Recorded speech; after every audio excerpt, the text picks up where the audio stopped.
The Ionian Sea is black, the rigging is screaming, and waves are flooding a passenger ship while frightened travelers pump through the darkness. The ordeal drags through the night. There is no rescue, only fog, violent crosswinds, and cloud shapes that seem ready to crush them. Among them is a respected Stoic teacher. Aulus Gellius watches him closely, curious whether philosophy can survive when death feels this near.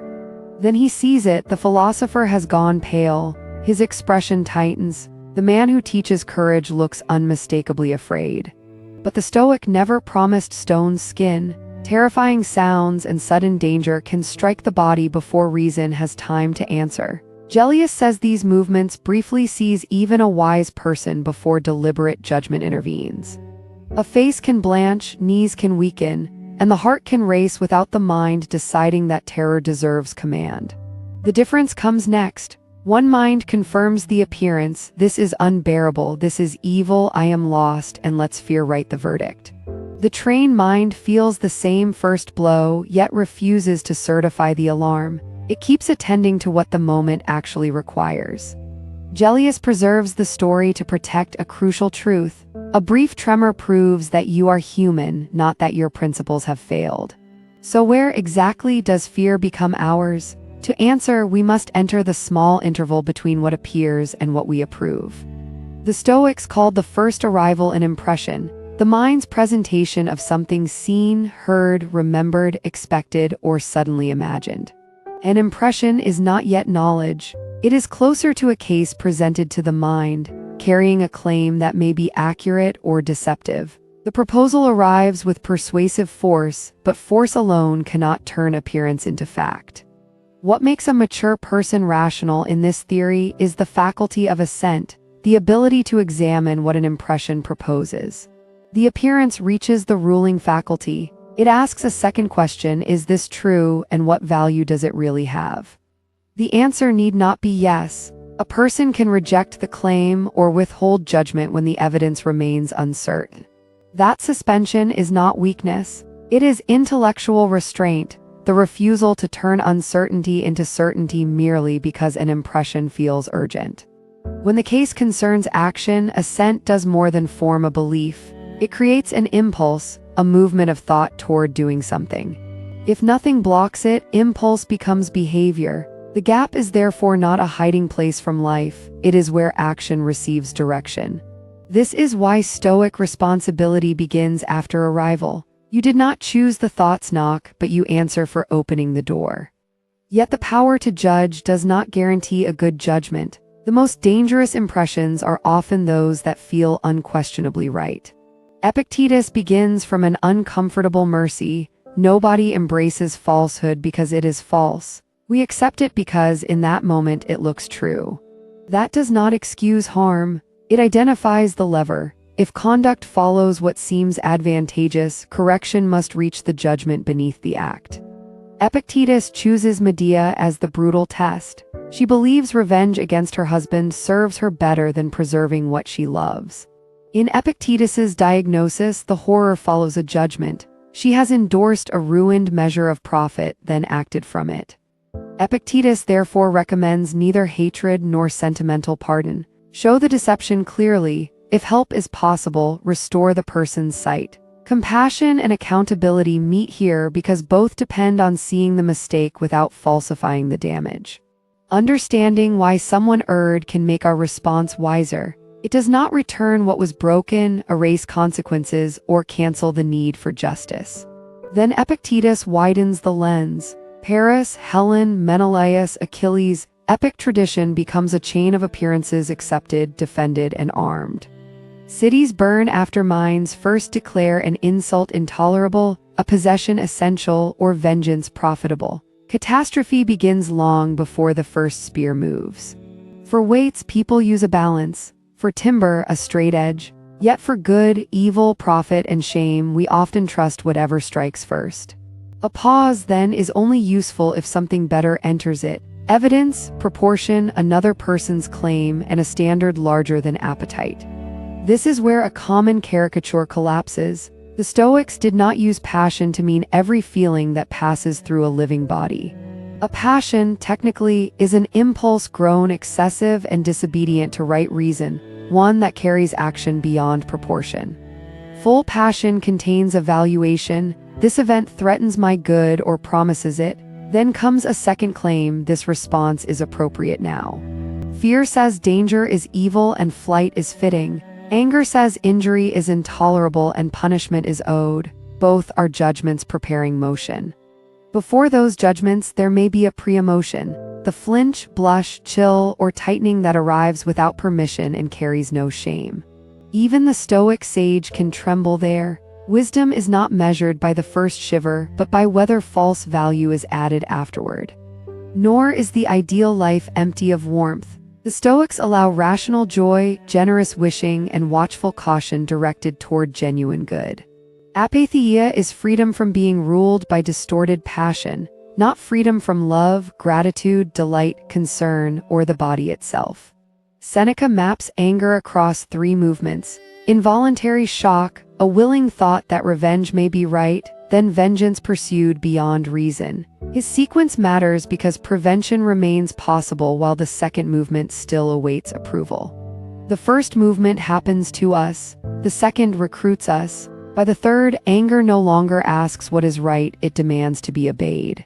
Epictetus begins training with language. When a harsh appearance arrives, call it an appearance first, not yet the reality it claims to be. Then test its jurisdiction. Is this about your judgment and action, or about reputation, outcome, and another mind you cannot command? When insulted, Epictetus recommends gaining time. Delay does not declare the insult harmless. It prevents another person's words from choosing your response. A useful modern extension is to ask what was actually said, what you inferred, what response serves justice, and what merely feeds wounded pride. Attraction needs the same treatment. Epictetus asks us to wait, then imagine both futures, pleasure followed and pleasure refused. Compare the later regret of surrender with the quiet self-respect of restraint. Then choose. The exercise trains prospective judgment instead of recoil. One good choice matters. Repetition matters more. Every indulgence strengthens the matching habit, making the next impression faster to obey. Anger is not only today's outburst. It is practice for tomorrow's temper. Restraint is practice too, laying another route through the mind. Epictetus even suggests counting anger-free days, first 1, then 3, then 30. Progress becomes observable without demanding instant perfection. The count turns moral training into a sequence of recoverable days, rather than a theatrical vow. Use that as a modern experiment, not an ancient miracle cure. Record the trigger, the added judgment, the action, and tomorrow's alternative. Marcus Aurelius gives the practice a sharper edge. He repeatedly tells himself to erase impressions, though impressions themselves arrive involuntarily. The better reading is not blankness. Erase the value you hastily added, keep the event available for a more accurate description. Marcus practices by reducing luxury to material facts. Rich food becomes animal flesh, costly dye becomes wool colored by shellfish. The exercise punctures glamour. It asks what the thing is before appetite decorates it with promises the thing itself never made. But Marcus does not leave the world stripped and worthless. He asks what each thing contributes within nature, community, and a human life.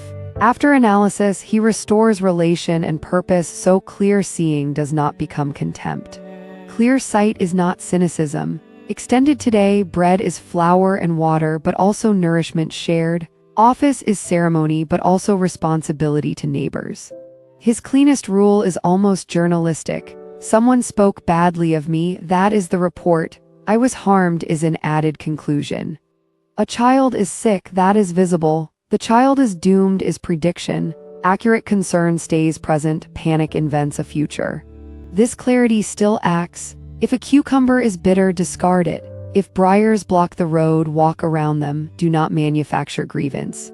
Redescription can slow exaggeration, but calm language can also be wrong. What if the appearance we carefully examine still fools us? Ancient skeptics pressed exactly there. A false impression might feel as vivid as a true one, leaving no obvious mark that exposes the counterfeit. The later Stoic answer became more cautious. Do not assent merely because an impression seizes you. Test conditions, seek impediments, and withhold commitment while impediments remain. Even a correct assent is not wisdom.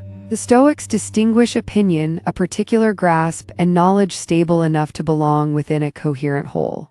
One good verdict does not make a good judge. Reliability is a disposition. Judgments support one another and remain firm when challenged by reason. Epictetus says philosophy begins when confidence cracks. Two people see the same act differently, and both cannot be right simply because it seems so. The task is to seek a rule and submit appearances to it, as builders test straightness instead of voting on which beam looks true. Still, learners are not sages. Practice can reduce rashness and quick temper, but no honest Stoic exercise guarantees that every delayed verdict is true. Delay improves the odds, it does not confer infallibility on the person doing the delaying. The ideal matters as direction, not disguise. Calling yourself disciplined while hiding mistakes would be another false impression granted flattering assent. A deeper objection remains. Stoics treat the mature mind as one rational faculty. Apparent inner conflict becomes rapid switching between opposing judgments. Whether that model explains every divided mind is disputed. The practical claim survives more modestly. Examine the judgment that currently holds the reins. Epictetus tests judgment where calm is hardest. A father flees the bedside of his dangerously ill daughter, then calls his flight natural love. His distress is real, but real feeling does not certify its own story. The question is whether the action fits the affection he claims. Epictetus asks whether the mother, nurse, and teacher should flee too. If everyone expressed love that way, the child would be abandoned. Affection aligned with reason stays useful. It may ache, tremble, and fear loss, yet it remains beside the person who needs care. The standard is not emotional quiet, but dependable presence under the pressure of love. A smaller discipline supports that courage. Describe before condemning. He bathes quickly. She drank much wine. Observation comes before moral verdict. This is not moral indifference. It is accuracy about evidence. What did you witness, and what character judgment did you add without enough knowledge? For conflict with a brother, the manual offers two handles. One fixes on the injustice, the other remembers the relationship you must answer from. Choosing the bearable handle does not call injustice good. It asks which way of holding the event lets you act without becoming unjust yourself. And if the brother remains angry, philosophy promises no lever inside another person's mind. Its material is the judgment and conduct that remain yours. Try this tonight. Write the bare event, your first interpretation, and the duty your role still requires. Treat that as our application, not Epictetus's worksheet. Why practice so carefully? Because acts do not vanish when they end. Faithful choices strengthen fidelity, abusive words strengthen an abusive disposition.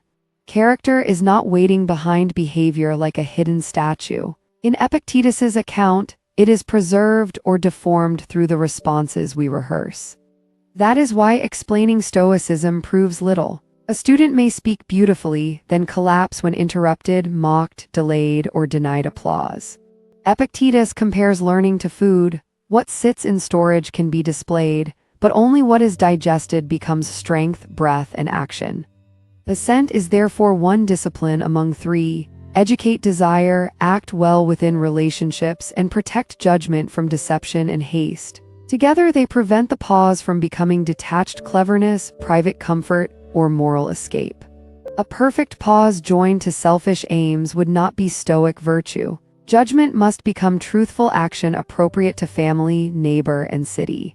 Progress appears in pursuit, avoidance, action, assent, and suspension, not in how many difficult books a person can interpret for an audience.